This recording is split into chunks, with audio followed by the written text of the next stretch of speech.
왕, 선제후 이런 사람들이 이제 평신도가 되는 겁니다. 그래서 루터의 만인 제사장 있지 않습니까? 오늘날 우리 식으로 생각하면 정말 만인인데 루터 시대의 만인 제사장 할 때에 구체적으로는 영주들입니다. 적어도 영주 엘리트 그런 사람들이거든요. 그러니까 이제 이게 중요한 키워드는 뭐냐면 이제는 협의체로 가자면 카운실, 협의체로 가는데 성직자가 모든 것을 독점하는 것이 아니고 이제는 성직자와 평신도가 협의하자. 근데 평신도는 왕과 귀족들. 그 다음에 두 번째는 사회 개념을 보시면 아까 말씀드렸죠. 도시 발전입니다. 도시.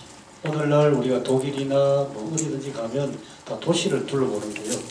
그 도시가 이 시대에 굉장히 많이 발전되는데 도시 발전의 두 가지입니다. 첫 번째는 대학입니다. 대학. 새로운 지식의 창출. 대학. 그 다음에 대학과 더불어서 아까 말씀드렸습니다. 그 시장, 경제 시스템 변화, 그래서 특별히 이탈리아 같은 데서 르네상스 시대가 나오면서 이 경제의 주류가 바뀝니다. 경제의 주류가 누구냐? 이제는 장사하는 사람들, 그리고 미술품 거래하는 사람들, 그런 사람들. 상공업에 공업을 하지 않고 상업에 종사하는 사람들, 기술자. 이런 사람들이 이제 경제의 주체가 되는 그런 시대가 온 거죠. 그러니까 초창기 자본주의 체제가 온 거예요. 은행도 만들어지고 이런 사회 변화. 그랬을 때에 세상을 비판적으로 바라보는 세력이 있었는데 인문주의자들입니다. 요즘 우리가 인문주의 열풍이 부른데요. 인문주의자들. 그 당시 교회와 사회를 향해서 굉장히 더 비판적인 시각으로 비판하는 그런 사람들. 근데 이제 크게 보면 문명의 전환이죠. 사람들이 인식하는 겁니다. 사람을 옛날에는 집단으로 봤습니다. 집단으로. 특별히 중세 때 후반기에 흑사병이 막 돌고 하루에 수십 명씩 죽어나가니까 사람을 안 보이죠. 그냥 시체를 막 던져놓고 그 다음에 기름 끼얹어서 불 질러버리니까 사람이 어떻게 존중한 존엄한 존재가 되겠습니까? 근데 요 시대가 되면 사람이 하나의 개인으로 존엄한 인격체로 보이기 시작한 게 이때입니다. 르네상스 인문주의 핵심입니다. 그리고 인간의 육체에 대한 관심도 높아져서 질병 원인을 규명하는데요. 시체 해부를 처음 해본다. 이때 15, 16세. 시체 해부를 하고 그 다음에 인간의 몸속에 도는 피돌기, 피가 어떻게 흐르는지 그것을 관찰하고 더 큰 우주가 있죠. 우주를 관찰한 코페르니쿠스 같은 경우에 이미 너무나 잘 아신 대로 지구가 태양의 둘레를 돈다. 그리고 문맹, 글자를 모르는 사람들이 많던 시대에는 그냥 그림 그려가지고 교육을 하는데 이제는 인쇄술 발명과 더불어서 이제는 글자가 나오고 책이 나오니까 활자 문명이 본격화되는 시대입니다. 이제 이런 시대의 흐름과 변화 속에서 루터의 종교개혁 그렇게 이해하시면 좋겠습니다. 교회 국가 관계. 루터가 1523년 세속 정부에게 교인이 혹은 우리가 어디까지 얼마만큼 복종해야 하는가 이겁니다. 말로 설명해 드리겠습니다. 중세 시대에는 말씀드린 것처럼 성직자 중심의 피라미드 구조였습니다. 그러니까 일반 세속 군주도 교황 앞에 가서 납작 엎드려야 되지 않습니까? 근데 이제는 세속 군주가 이제 교황을 떨쳐내고 이제 자기 독자적인 세력을 형성합니다. 이때 루터가 재미있는 말을 합니다. 세속 군주 그리고 세속 국가도 하나님께서 그들에게 법과 질서를 주셔서 사회를 통치할 수 있도록 해줬다. 그렇게 해줍니다. 그래서 우리가 살아가는 세상은 두 개의 영역이 있는데 그 당시는 두 개의 왕국이라고 했습니다. 두 개의 영역이 있는데 하나는 교회라는 영역이 있고 또 하나는 세속이라는 영역도 있다. 중세 시대는 세속 영역이 교회 속에 이렇게 포함되어 있지 않겠습니까? 이제는 두 개로 나눠줬습니다. 루터가. 나눠주면서 우리는 어떻게 하냐? 우리는 세속군주도 하나님께서 법과 질서를 주셨기 때문에 그들에게도 우리가 복종을 해야 된다. 로마서 13장. 위에 있는 권세는 어디서 왔다 했습니까? 모든 권세는 위에서 내려온 거니까 그 권세에 복종하라. 이것이 루터의 로마서 13장 이해고, 그것이 루터의 세속 권력에 대한 기본적인 이해가 됐습니다. 여기에서 덧붙여서 말씀드릴 것은, 좀 더 과격한 사람들은 교회도 공격하지만은 일반 세속 권력도 인정하지 않으려고 했습니다. 세속 권력도 인정하지 않고, 그럼 뭐냐? 하나님께 직접 계시받는다. 우리는 토마스 민처 같은 경우에는 하나님께 직접 계시를 받아서, 그렇기 때문에 우리는 예를 들어서 신약 성경 같으면 산상수훈 그대로 우리는 살아갈 수 있다. 직접 계시를 받았기 때문에. 그래서 우리는 세속 정부 같은 거 필요 없다고 봤습니다. 그렇게 해서 이렇게 반동 세력으로 이렇게 따로 떨어져 나간 사람들이 소위 제세력파들입니다. 좀 복잡한데 이해하시겠습니까? 중세 체제하고는 완전히 다르게. 그렇지만 세속 군주에 대해서 굉장히 중요한 어떤 뭐랄까요, 신학적인 의미 부여를 하면서 세속 군주에게 잘 복종해야 된다. 그게 루터의 기본 생각입니다. 그런 생각을 하니까 요 밑에 썼습니다. 1525년 농민전쟁이 났을 때에, 농민전쟁은 철저한 자치 자율입니다. 철저한 자치 자율. 그래서 일반 세속 왕국이라든지 세속적인 영주 제후, 우리는 그들 없이도 우리끼리 잘 자치적으로 살아갈 수 있다는 것. 어떻게 보면 굉장한 이야기죠.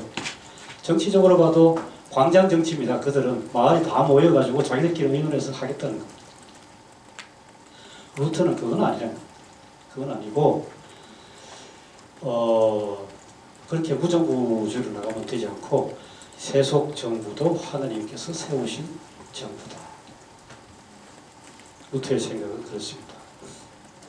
그래서 농민전쟁이 났을 때에 농민들이 철저한 자유와 자유를 주장을 막 하니까 군주나 영주편에 보고서는 얼토당토 않지 않겠습니까?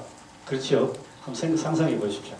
어느 날 갑자기 이 자기들 밑에 수백 년 이상 눌려 있고 지배를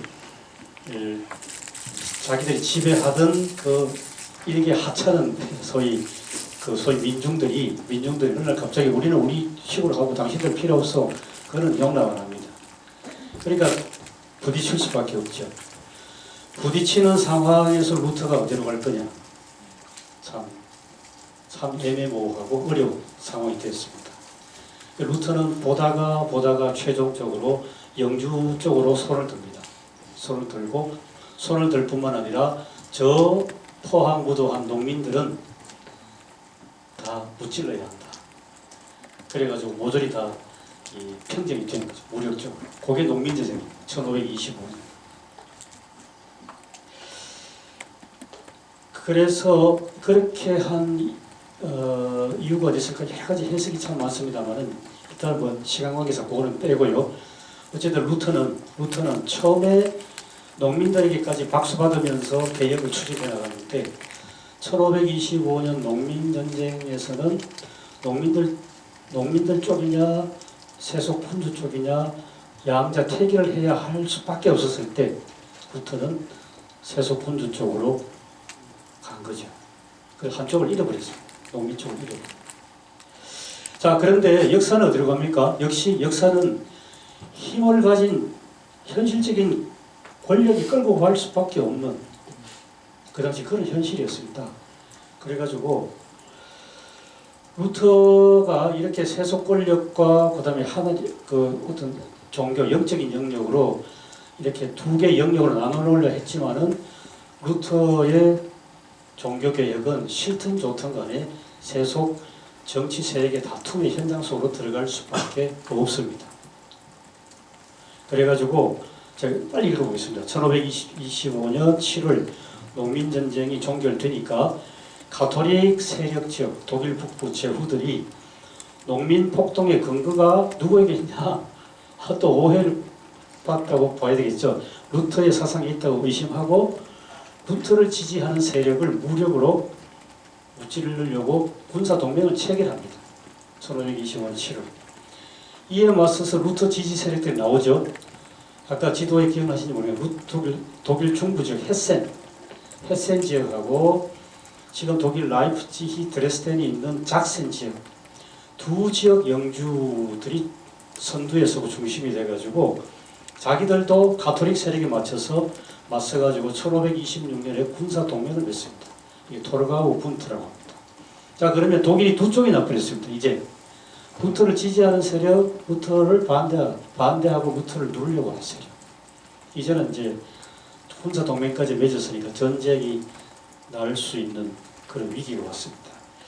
이때 황제가 신성 로마 제국 황제가 독일 슈파이어에서 제국의회를 소집합니다. 1526년. 황제는 가톨릭 세력입니다. 그래서 루터 지지 세력 영주들이 가톨릭 지지 세력인 황제와 협상을 합니다. 루터를 어떻게 좀 살려보려고. 그게 1526년입니다. 그래 되니까 루터는 어디로 가야 됩니까? 한 번 더. 농민하고는 결별했고 자기를 뒤를 봐주고 지지해주고 밀어주는 제후라는 세력이 있지 않습니까? 그분들하고 이렇게 잘 지낼 수밖에 없죠. 현실적으로. 그래서 이때부터 루터 교회는 어떤 교회냐? 제후가 지배하는 교회 시스템으로 가입니다. 루터 교회. 이게 루터 교회를 이해하는 굉장히 중요한 하나의 내용입니다. 한국 교회는 어떻습니까? 비교하면 장로교회 교인들이 투표해가지고 장로님 뽑죠. 그렇지 않습니까? 뽑고 1년에 한 번씩 뭐 연말 결산하고 새해 예산 모임 전체 세례교인 다 모인 자리가 공동의회 아닙니까? 이런 식으로 어떤 대의 제도, 대의 체제 이것은 루터 교회는 그 당시 없습니다. 그건 없고 누가 결정하냐? 소수의 영주 혹은 제후가 결정하는 그런 시스템으로 지금 갈 수밖에 없었고 그렇게 합니다. 그래서 제후가 임명한 위원들이 교회를 관장하고 그리고 제후 밑에 하나의 행정부서로서 종교국이 마련됩니다. 종교국 마련되고 그렇게 되는데 루터는 이걸 좋게 봤답니다. 제가 여기 써놨습니다. 자치권, 그 당시 자치권과 자율성이 부족한 대중이 관장하는 엉성한 교회 체제보다는 소위 엘리트 집단인 제후와 영주가 관장하는 단단한 교회 체제가 훨씬 낫다. 그러니까 이게 감독제입니다. 감독제. 이게 종교개혁 그리고 새로운 루터교회가 나오는데 그 루터교회가 이렇게 시작됩니다. 1529년 제국의회에서 루터를 지지하는 세력이 자기들의 입장을 황제에게 항의, 프로테스트라는 형식으로 입장을 의회에 제출합니다. 이때 생겨난 단어가 프로테스탄티즘입니다. 잘 이해하시겠습니까? 왜 우리 개신교를 프로테스탄티즘이라고 하는 것은 여기 있습니다. 그 다음에 1530년 황제, 가톨릭입니다. 가톨릭 세력 칼 5세가 제국의회를 소집합니다. 그리고 황제는 이제 루터를 지지하는 세력하고 좀 잘 지내보려고 계산을 합니다. 잘 지내보려고 계산을 하면서 그러면 루터 교회 당신들이 신앙 고백하는 신앙 고백문을 좀 만들어 와라. 그래야 우리가 그 문서가 있어야 협상 테이블에서 뭔가 대화하지 않겠냐. 그래가지고 만든 게 여기 빨간 글씨 썼습니다. 컴페시오 신앙 고백 아우구스타나. 그리고 아우구스타나 신앙 고백을 만들었는데 이때 루터가 아니고 멜랑히톤이 만들었습니다. 자, 이것이 1530년입니다. 루터교를 인정해 주려고 하는 거죠. 다른 말로 표현하면 황제가 루터교를 인정해 주려고 너희들이 고백하는 신앙 고백서를 하나 만들어 와라. 그러면 그거 보고 대화하자. 이것이 1530년입니다. 자, 그런데 아우스부르크 제국의회 1530년 이후 루터를 지지하는 루터교 영주들이 불안해집니다. 왜냐하면 정세를 보아하니까 가톨릭 세력들이 언제 군사를 거느리고 자기들을 공격할 수 있겠다는 불안입니다. 그래가지고 1531년에 한 번 더 군사 동맹을 맺는데 루터를 지지하는 영주들 동맹이 슈말칼덴 동맹입니다. 자, 여기까지 따라오시겠습니까? 1517년만 해도 루터가 로마서 1장 17절을 통해서 믿음이 뭐냐 하고 하나님의 의칭이 이렇게 시작됐는데, 그로부터 14년 후 1531년에는 이제는 어마어마한 영주들이, 루터를 지지하는 영주들이 군사 동맹을 맺는 게 슈말칼덴. 그렇게 해서 독일이 국가교회가 되어가는 겁니다. 독일 루터교회가. 이 동맹 중심 세력은 헤센 왕국의 왕 혹은 백작 필립입니다. 필립이고, 이 동맹에 좀 와라, 동아리 가입하듯이. 그러니까 남쪽 여러 도시들도 들어오는데, 지금 프랑스죠. 슈트라스부르도 가입하고, 그렇게 해서 가톨릭 세력하고 맞서는 세력이 됩니다. 결론적으로 종교개혁 운동은 이제 정치적, 군사적 동원력을 갖게 됐습니다. 그 다음에 이제 루터교 세력이 확장됩니다. 독일 전체에서. 그냥 술술 지나가겠습니다. 1534년 독일의 서남부 지역 비텐베르크, 1539년 독일 동쪽의 작센 지역, 1540년대는 여기 보면 독일 넘어서 폴란드, 리타우엔, 헝가리, 스칸디나비아 반도, 1527년에 이미 스웨덴이 루터교로 왔습니다. 지금도 그렇죠. 그리고 루터교는 아니지만은 1534년 영국의 왕 헨리 8세, 그리고 36년 덴마크, 그리고 노르웨이, 이런 나라들이 이 가톨릭에서 나와가지고 이제 루터를 지지하는 그런 개신교로 될 겁니다. 이게 이제 유럽의 교회 역사이기도 하고 어떤 정치 구도의 재편이기도 하고 두 개입니다. 자, 이렇게 서로 세력을 만들어가면 이제는 이제 점점 이제 한번 부딪히는 쪽으로 가는데요. 1536년 가톨릭 바울 3세 교황이 교의회 카운실을 소집을 합니다. 이에 맞서서 루터교 세력도 그 다음에 37년에 공의회를 소집을 합니다. 이제 소집을 하면서 만든 자기들의 또 새로운 신앙 고백이 슈말칼덴 조항이라고 만듭니다. 자, 이렇게 지나가고요. 그 다음에 중요한 것은 이겁니다. 1546년 전쟁으로 결국 갑니다. 가톨릭 세력하고 루터를 지지하는 세력이 대화를 시도하다가 대화가 실패로 되고 결국 군사적 충돌로 가는데, 근데 결론으로 말씀드리면 루터 지지 세력이 전쟁에서 패전해버립니다. 1546년 패전하고, 근데 또 반전을 합니다. 다시 살아나서 또 교황 쪽으로 군사적으로 공격합니다. 자, 여기서 우리는 시시콜콜한 역사적인 그 내용보다도 중요한 것은 질문입니다.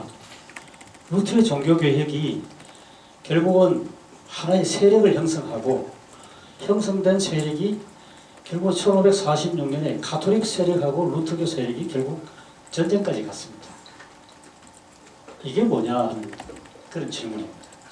1546년 질문입니다. 독일이라는 나라는 완전히 두동강 났습니다. 가톨릭 세력하고 프로테스탄트 세력하고. 요것만 본다면 이게 루터 종교를 어떻게 이해해야 되나? 좀 새로운 질문이 좀 떠오르지 않습니까? 그래서 다시 한번 정리해서 말씀드리면, 이제 루터의 종교 개혁이 교회 울타리 안에서 그냥 그대로 이제 거치고 머문 것이 아니라, 이것이 정치 세력화되고 갈등 관계가 형성되고, 그리고 거의 이 독일을 중심으로 해서 이 전쟁이 일어났다는 것. 이것이 이제 하나 역사적으로 있었습니다. 그럼 그 결과가 어떻게 됐냐? 제일 중요한 게 독일 역사도 그렇고 종교 역사도 그렇고요. 1555년입니다. 아우구스부르크는 장소 이름입니다. 독일 아우구스부르크에서 다시 모여서 독일 말로 이름은 평화입니다. 렐리기온스 프리데, 종교 평화. 평화협정이 있습니다. 1555년.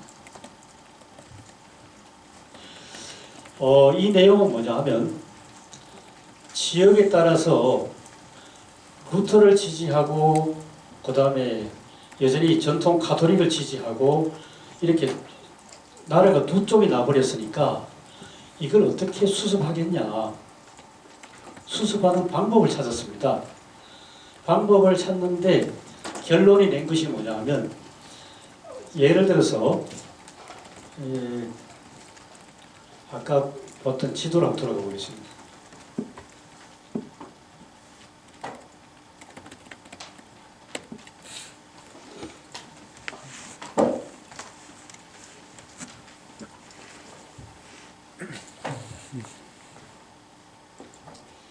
이게 이제 독일 지도 아니겠습니까? 독일 지도인데 독일이 이제 루터를 지지하는 쪽하고 또 가톨릭을 여전히 가톨릭이 머무는 쪽하고 완전히 지역마다 계속 싸움이 있고 분쟁이 있고 심지어는 전쟁까지 일어났으니까 어떻게 수습할 거냐. 아까 말씀드린 것처럼 한 지역을 이끌어가는 주도한 세력은 영주입니다. 그죠? 독일에서는 여전히 영주입니다. 요즘처럼 투표하고 이런 게 없습니다. 영주가 이끌어갑니다. 제후국가입니다. 제후국가고 그리고 독일은 지역마다 수십 개 지역이 각각의 영주들이 각 자기 영역을 다스리고 있습니다. 그래가지고 어떻게 결정되냐면 영주가 지배하는 그 영역 내에서 루터 쪽이냐 중세 가톨릭 쪽이냐 그것을 선택하는 권한은 오직 영주에게만 주자 이겁니다. 영주에게. 그래 영주가 나는 가톨릭이 그냥 있겠다 그러면 그 지역은 다 가톨릭입니다. 예컨대 지금도 남아 있습니다. 독일의 뮌헨은 가톨릭입니다. 지금도 절대 다수입니다. 왜 지금도 그러냐? 그것은 1555년 때문에 그렇습니다. 예를 들어서 다른 예로 뮌헨에 살고 있는 한 시민이 나는 가톨릭이 싫은데요. 나는 그냥 여기서 루터교 교인이 되면 안 되냐요? 그 질문할 수 있지 않습니까? 그러면 그 당시에는 떠나라는 겁니다. 오직 뮌헨을 중심으로 한 독일의 바이에른 지역은 가톨릭만 인정된 겁니다. 가톨릭만 인정된. 그러니까 그 지역 내에서는 종교적 갈등은 일어나지 않죠. 그것이 루터 종교개혁의 결말입니다. 다른 예를 말씀드리면 지금의 독일 북쪽 함부르크 쪽 이쪽은 루터교가 강했습니다. 그래서 영주가 우리는 루터교다. 우리보다 좀 위에 있는 나라 덴마크도 이미 루터교가 아니냐. 우리는 루터교다. 여기에서 가톨릭 쪽으로 가려고 하는 사람들은 이 함부르크를 뜨다라는 겁니다. 그래서 그것이 1555년 평화의 이름으로 근데 내용을 들여보면 정말 평화 공존 아닙니다. 평화 공존 아니고 영주가 결정하는 대로 그 지역의 신앙이 결정됐습니다. 그것이 1555년입니다.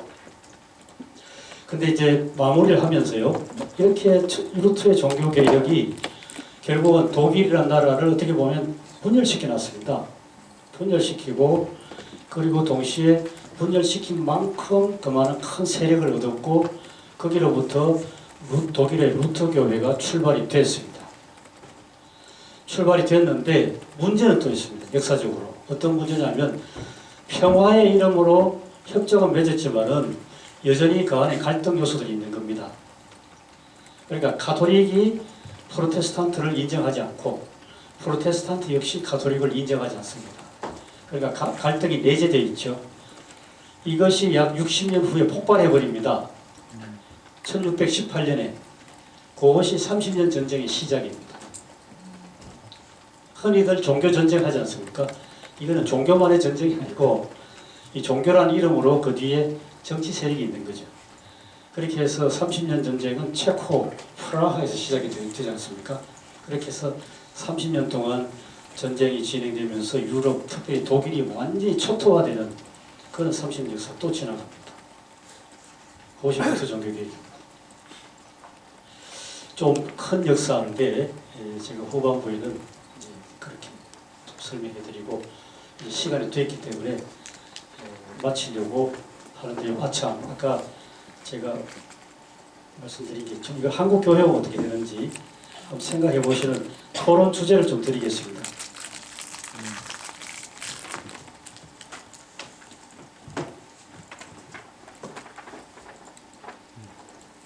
네, 그냥 그대로 루터 종교 개혁과 오늘의 한국 교회와 사회.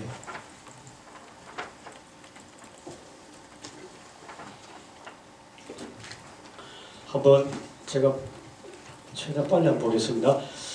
교회 정점에 중세 시대에는 교회 정점에 교황이 있었습니다. 근데 제가 굉장히 정갈하게 표현했는데요. 오늘날 교회 가보면 많은 경우에 만몬이 지배해버립니다. 영화 코바디스 보셨습니까? 저는 신학교에서 봤습니다. 학생들과 같이. 거기 보니까 그 영화에서 한국교회 실상을 지적했는데요. 교회와 사회가 동일한 궤도로 간다. 그 영화가 그렇습니다. 사회를 지배하는 경제적 욕망, 탐심이 고스란히 교회에도 있더라. 예를 들어서 돈, 성, 권력. 권력이 세습되니까 교회 세습화. 중세 시대의 교회 부패를 많이 이야기하고 손가락질을 했습니다. 그건 그 시대만 있었던 것처럼. 근데 오늘날도 있다는 거죠. 중세의 성직 매매를 시몬이라고 합니다. 시몬이. 근데 오늘날도 시몬이가 심심찮게 있더라.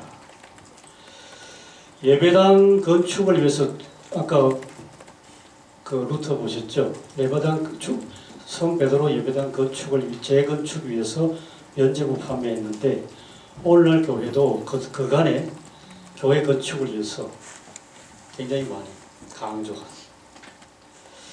개신교 교인 수가 올해 연초에 통계 수치 나왔습니다. 다른 종교에 비해서 비교적 많긴 하지만 최근에 주일학교 학생 수가 크게 감소. 심지어는 교회 학교가 없어진 교회도 제가 속해 있는 교단의 34%. 청년이, 여기는 다 청년들입니다. 청년이 교회 가면 2%. 100명에 2명. 일명 가난한 성도, 교회 다니지 않는 신앙인이 약 한 100만 명으로 추정하고 있습니다. 이게 오늘날 교회 현주소입니다. 이렇게 크고 작은 것을 지적할 수 있는데요. 이 큰 흐름, 시대적 흐름을 보면서 뭔가 교회가 새로운 길로 가야 할 그런 시대입니다. 사회를 보면 이건 뭐 다 아시는 겁니다. 제조업 중심 산업화 시대 지나가고 4차 산업시대가 도래했는데 사회를 지배하는 만몬의 힘, 희망을 찾을 수 없는 젊은이들이 어떻게 다 경험하시는 거죠. 직접 탄식하고 신분이 대물림되는 금수저, 흑수저 이야기 나오는. 그러면서 한국이 싫다, 헬 조선, 이게 작년까지 굉장히 많이 나온 겁니다. 그런 가운데서 교회는 역시 퇴행을 거듭하면서 사회로부터 격리된 외딴 섬 같은 그런 교회. 기윤실이 신뢰도 조사를 여러 차례 했는데요. 신뢰한다는 응답이 모두 다 세 번 다 20%도 되지 않습니다.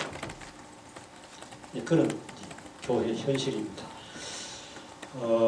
그런 교회 현실에서 리더십 아카데미는 특별히 이제 기독교, 신앙, 성경을 바탕으로 한 어떤 새로움을 창출해 나간다고 저는 그렇게 알고 있습니다. 그런데 좀 요 기간에 한국 교회 이것 외에도 많습니다, 그죠? 네. 한국 교회와 사회 오늘 현실 그리고 우리의 미래를 좀 잘 좀 설계하시면 참 좋겠습니다. 마치겠습니다. 감사합니다.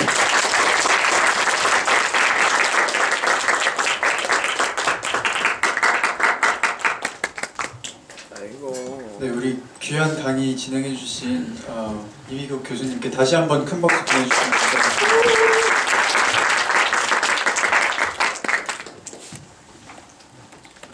지금이 4시 3분인데 그러면은 좀 쉬고 4시 10분에 다시 모이겠습니다. 4시 10분에 모여서 3조 독서발표 준비해 주시고 윤하은, 정성경, 진동석, 천영애, 최찬양 학생 자기소개 시간 갖도록 하겠습니다.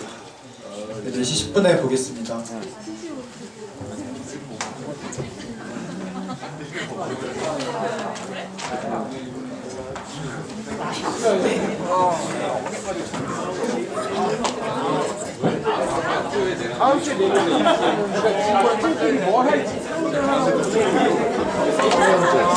우리 공사도 네 형님 네 저희 가야 돼요? 다음 주에 갈 거예요. 아니 갖고 올게. 아니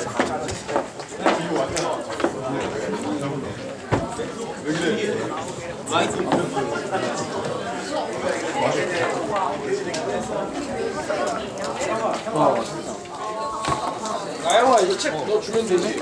윤미 공사도 썼다 이제.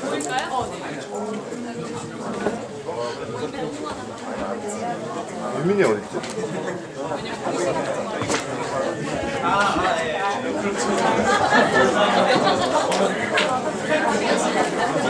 이거를 받았거든요. 네. 그래서 2월부터 6월까지 계획이 나와야 된대요. 아 계획이요? 네. 어떻게 할 건지 가서 뭐 할 건지 정하라고. 지금 정해야 돼요?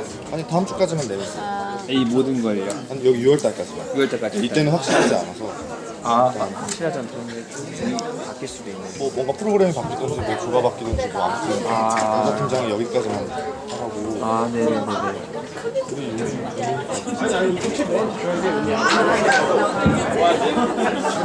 됐는데? 아무튼 그래서 이거에 관련된 가이드를 형진이가